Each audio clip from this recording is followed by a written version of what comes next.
Hey guys, Mr. Thompson here, and I want to spend a few minutes talking with you a little bit about economics and different types of economic systems that we're learning about within the classroom today.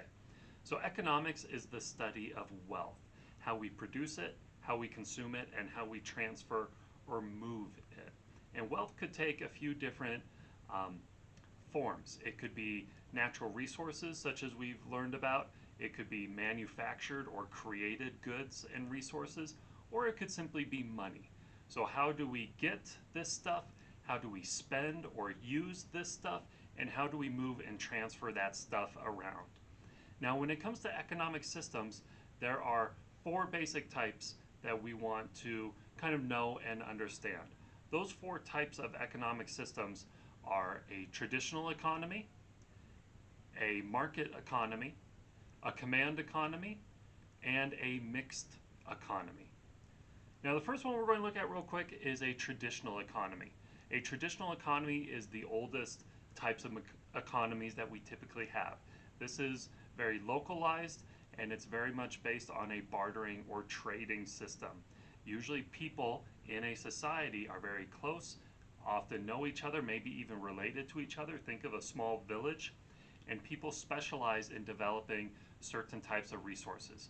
Maybe one person grows some kind of crop, maybe another person raises some kind of animal, and they can trade with each other to get what they need. There's typically not money in a traditional system, it's more of trading what you need. Now, in a traditional system, there is not a lot of manufactured goods, at least advanced manufacturing goods, because we usually see a limited amount of technology in a traditional economy. Now, a market economy, our next kind that we are going to look at, is an economic system where you have people with wealth willing to spend and people willing to sell whatever it is they have in exchange for that wealth. In a market system, if someone wants to buy something, there is someone else out there that is probably willing to sell it. What's great about a market economy is it encourages people to strive to get others to buy what they have to offer.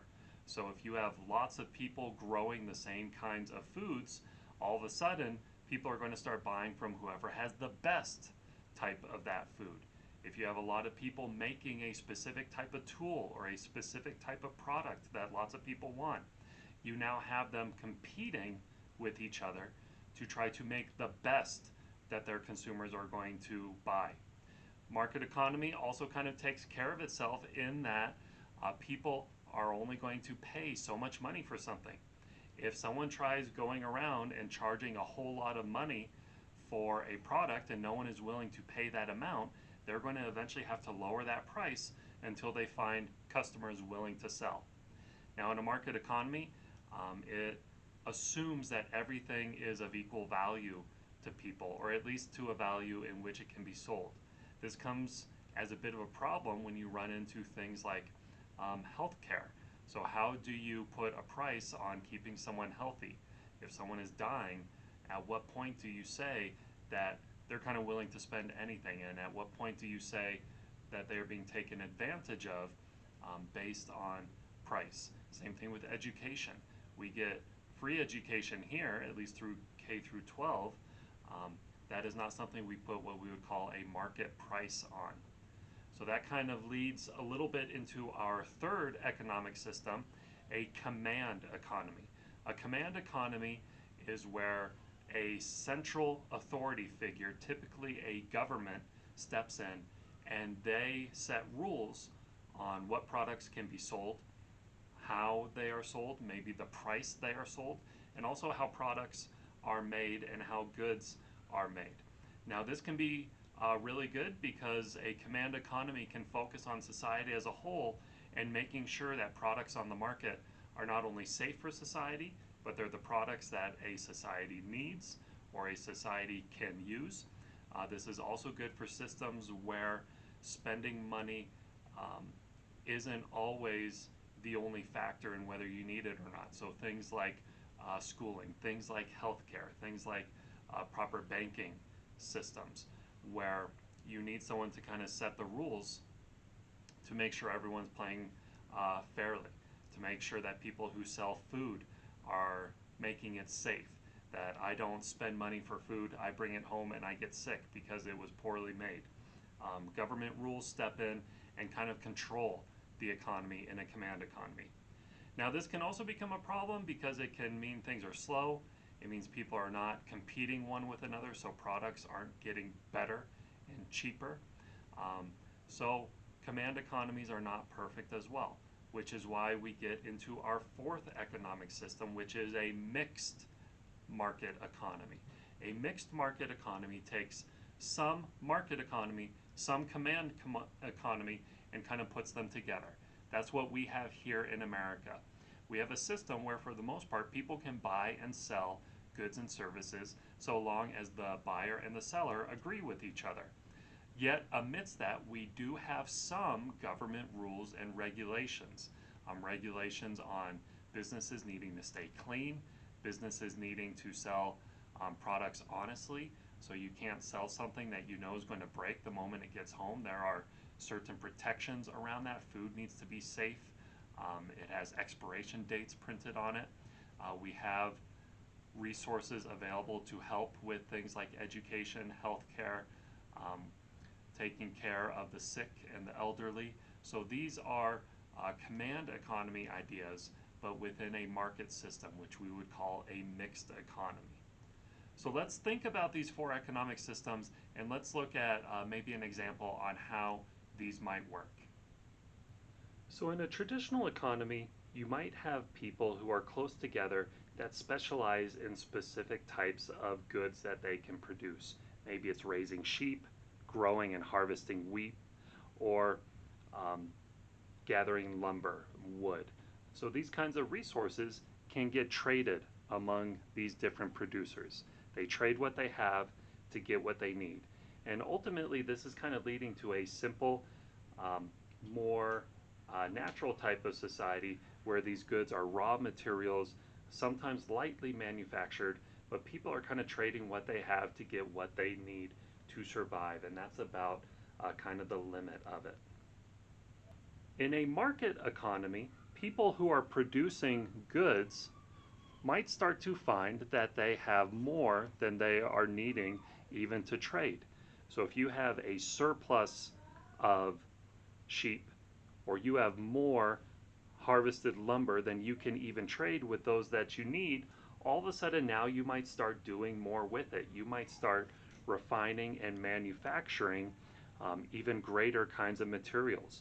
You know, wood we can develop into paper. We can start developing cloth and clothing from supplies. So things start getting better, and now, besides just trading, we start getting money placed into the picture. Money or other kinds of monetary value is now being traded and exchanged for goods. As always, though, in a market economy, people are only going to pay for something if they feel the money they have is worth the price being asked for. So a market economy takes care of itself because no one is going to pay more than they feel like they want to for a product. If they really want it, they'll pay for it. If they don't want it, the seller is either going to have to lower the price or make their product even better and make it worth the money we want to pay for it. Now, a command economy is an economy working similar to a market economy, except everything is kind of going through a central authority figure. Now, don't take my Darth Vader action figure here as any kind of commentary on the use of strong central governments, but the idea is that you have a government figure who is going to make the rules as to how the economy is working. They might set the rules on how you make cloth, what price you can sell cloth at, what chemicals do you use so your cloth does not become toxic. They might say how much wood can you actually harvest in a year to make sure we don't cut everything down in the forest. How much are you allowed to charge for paper? Maybe setting a price that isn't too high so everyone can have access to it. And then consumers in a command economy can often still spend money on goods and materials they are after. But again, we have these government rules that are kind of setting everything in place. So then here we have a mixed economy where we still have people consuming goods and materials, raw goods, manufactured goods, and we have consumers willing to spend money to buy what it is they are looking for. Amidst all this, we still have some government intervention, some government control to make sure that there are rules put in place. In a system like this, especially, the idea is that people are only going to spend the value they believe a product has. Well, it's hard to put a value on a product if you are in a 100% required need of it. Say you broke your leg and now you need to go to the doctor. Well, you don't have an option but to get that fixed. And so typically in a market economy, a doctor might be able to try to charge you anything they would want. In a command or a mixed economy, we can place rules in parts of the economy like that to still protect people when they are buying goods or services. So, a few ideas there. Hope you like them. So next time you guys are out and about, next time you're at the store and you spend some money on drinks or chips, or next time you are engaging in the economy in any way, think about what type of economy it is you are engaging in. Are you simply paying the price for a product that you want? Are there some kind of government rules or regulation protecting either you or the seller, such as maybe in a store? Or are you just casually trading goods with a close personal friend or a family member, just kind of bartering, trading what you want? We find that every day we are taking part in our economy in some way. And when you are more aware of it, you can better understand your role in the economy.